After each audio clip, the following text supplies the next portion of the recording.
Kembali dalam program Gaspol, Menggagas Politik, kita masih berbincang bersama Ketua Pemenangan Daerah atau TPD untuk pasangan calon presiden nomor urut 01 Amin, yakni Anies dan juga Muhaimin, pemirsa. Dan kalau kita melihat cukup tingginya para pemilih pemula untuk pemilihan di 2024 ini berdasarkan data sendiri bahkan mencapai 60% lebih. Pak Haru, seperti apa juga strategi yang dilakukan oleh TPD untuk Jawa Barat untuk menggait para suara dari para pemilih pemula ini? Iya, ada satu kegiatan yang ini digagas oleh relawan milenial di Pak Anies ya, namanya Desak Anies. Nah, Desak Anies ini anak muda bebas nanya apa aja ke Pak Anies gitu. Suka-suka dia, nggak bisa diatur gitu ya kan. Nah ternyata ini menarik, yang datangnya banyak gitu. Dan kemudian ternyata nggak cuma anak muda yang datang gitu, orang tua juga seneng gitu. Oke. Bahkan katanya ini mau mahasiswa ke atas, nggak, dibikin juga di pasar gitu. Ya sama para pedagang pasar, sama pengunjung pasar gitu kan. Dan yang menarik itu dipakai juga sama para caleg gitu. Ya, jadi para caleg juga masing-masing pada bikin. Ada caleg kota, caleg provinsi, caleg pusat gitu ya. Ya namanya masing-masing terserah dia gitu. Ada Desak Mariam, ada Berantem sama Mariam gitu ya misalnya. Ya, macam-macam namanya. Dan itu kemudian mungkin dengan live TikTok gitu ya. Live IG gitu ya, di live gitu. Kemudian juga ada potongan videonya, kemudian di broadcast gitu, disimpan di masing-masing sosmed, dan itu sambutannya cukup bagus. Dan bahkan nggak pakai logo tertentu, nggak usah dari pasangan capres tertentu, nggak usah dari parpol tertentu untuk menjangkau anak-anak milenial ini, anak-anak zilenial ini. Dan menurut saya itu cukup efektif gitu, karena mereka pemilih paling banyak sekarang. Betul. Mungkin 54-60% lah pemilih kita itu besok dari zilenial gitu. Jadi mereka pemilih yang sangat penting gitu menurut saya gitu. Oke, baik. Apalagi ini soal penggunaan juga teknologi digitalisasi. Apa yang juga terus dilakukan oleh TPD terutama untuk soal teknis nih Pak, untuk kampanye di digital ini Pak? Iya, jadi ya kita terus berusaha ya. Pertama, bagaimana menjangkau zilenial ini gitu. Nah zilenial ini kan nggak bisa dengan kampanye sembako murah, nggak bisa. Atau dengan kampanye terbatas, nggak bisa. Kampanye rapat umum, nggak bisa.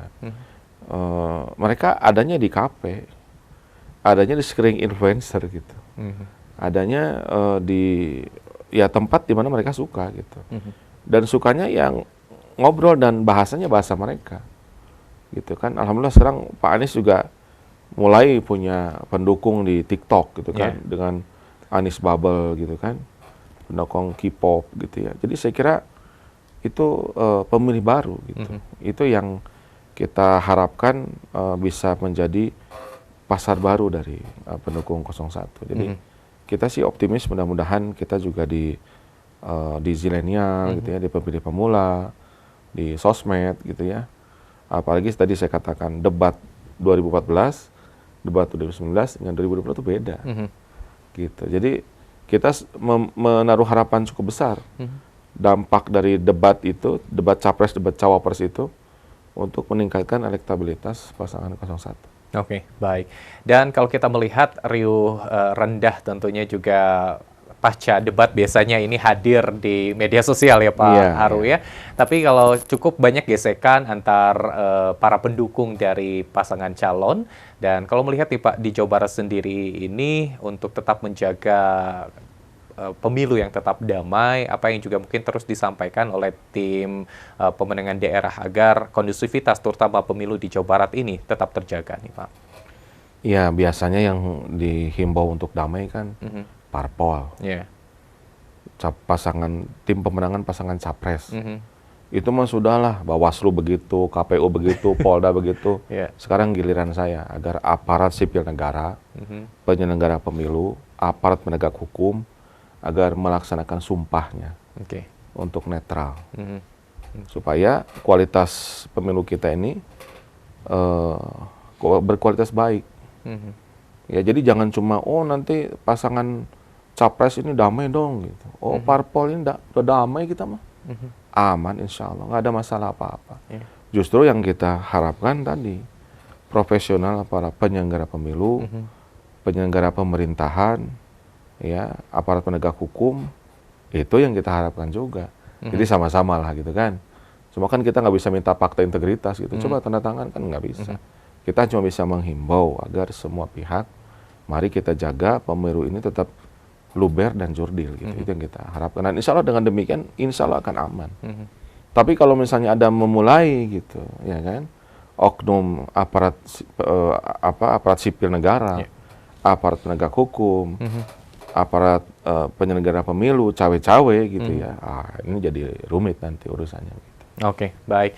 Soal grassroots sendiri, apakah dirasakan nanti cukup aman, tidak akan saling gesek nih Pak? Seperti itu? Sampai hari ini saya belum dengar ya laporan dari kota kabupaten di tingkat provinsi. Pasangan 01 ribut sama 02 belum dengar. 02 dengan 03, 03 dengan 01 nggak ada. Mudah-mudahan demikian terus sampai akhir masa kampanye, masa tenang, dan pencoblosan itu kita harapkan ya. Jadi tetap aman, kondusif gitu ya. Dan itu yang saya minta tadi, semuanya juga melaksanakan tugas masing-masing sesuai dengan sumpahnya masing-masing, insya Allah aman. Jabar aman, Indonesia aman insya Allah. Termasuk selama masa kampanye ini yang dirasakan oleh tim pemenangan daerah, kalau kita melihat berkaca mungkin di beberapa daerah lainnya cukup banyak adanya mungkin kesulitan untuk ketika berkampanye, adanya mungkin halangan. Kalau di Jawa Barat sendiri seperti apa nih Pak, TPD ketika melakukan kegiatan kampanye? Nah itu ada. Makanya kan saya bilang tadi, arahnya bukan antar pasangan capres, arahnya bukan antara parpol, enggak. Arahnya ayolah gitu, jangan begitu. Beberapa teman kami bahkan mau rajaban aja, mau ceramah gitu, nggak boleh sama kadesnya gitu. Nah kades punya ide dari siapa gitu, pasti ada yang nyuruh kades, kan jadi begitu. Nah itu makanya saya bilang jangan begitu gitu ya, biarlah nanti rakyat tanggal 14 Februari melaksanakan haknya ya, memilih sesuai dengan hati nurani. Jangan ada tekanan, jangan ada bansos, jangan ada money politik. Biar dia milih sesuai dengan nuraninya. Kalau kita gunakan sumber daya negara untuk kemudian mendukung salah satu pasangan capres, atau ada oknum aparat penegak hukum, ataupun aparat sipil negara, atau penyelenggara pemerintahan, penyelenggara pemilu, cawe-cawe, ya saya khawatir nanti dia durhaka sama anak cucunya gitu. Dia akan dikutuk gitu, ya kan? Malu gitu anak cucunya punya orang tua kayak begitu, yang dia mengingkari sumpahnya dan jadi pengkhianat bangsa gitu. Itu yang kita tidak inginkan. Oke, baik. Pak Haru, sebetulnya saya ingin berbincang lebih banyak, tapi karena keterbatasan waktu nih Pak Haru, terakhir mungkin saya berikan kesempatan karena masih dalam masa kampanye hingga tanggal 10 ya. Saya berikan kesempatan untuk Pak Haru selaku Ketua Tim Pemenangan Daerah untuk berkampanye di dalam program Gaspol, tentunya untuk pasangan calon nomor urut 1 Anies Muhaimin. Silakan. Ya, mudah-mudahan kita semuanya sehat ya, pada tanggal 14 Februari bisa hadir di TPS masing-masing. Mari kita pilih sesuai dengan hati nurani kita ya, dan saya berkeyakinan Pak Anies dan Pak Muhaimin dengan agenda perubahan, beliau berharap pangan yang harganya mahal bisa jadi murah, pekerjaan yang susah menjadi gampang, dan kesehatan yang sulit menjadi mudah, dan juga pendidikan yang murah dan berkualitas, dan ibu kota tetap di Jakarta.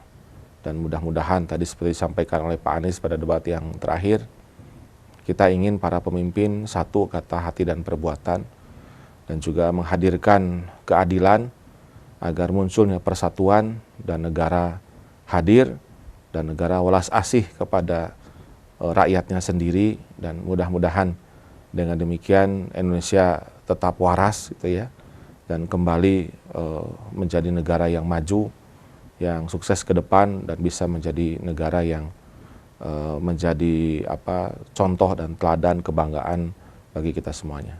Oke.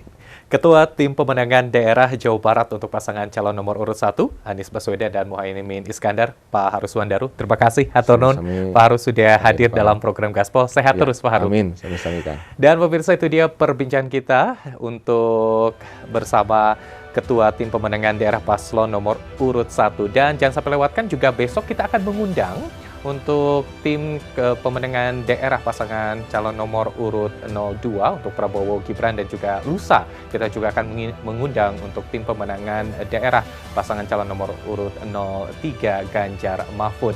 Dan pastikan gunakan hak pilih Anda di hari Rabu 14 Februari 2024 karena 5 menit Anda di bilik suara akan menentukan 5 tahun nasib bangsa. Anda bisa menyimak kembali seluruh perbincangan kita melalui YouTube channel kami di iNews TV Bandung. Mewakili kru yang bertugas, saya Irfan Budiawan mengucapkan terima kasih atas perhatian Anda. Selamat beraktivitas, selamat pagi dan sampai jumpa.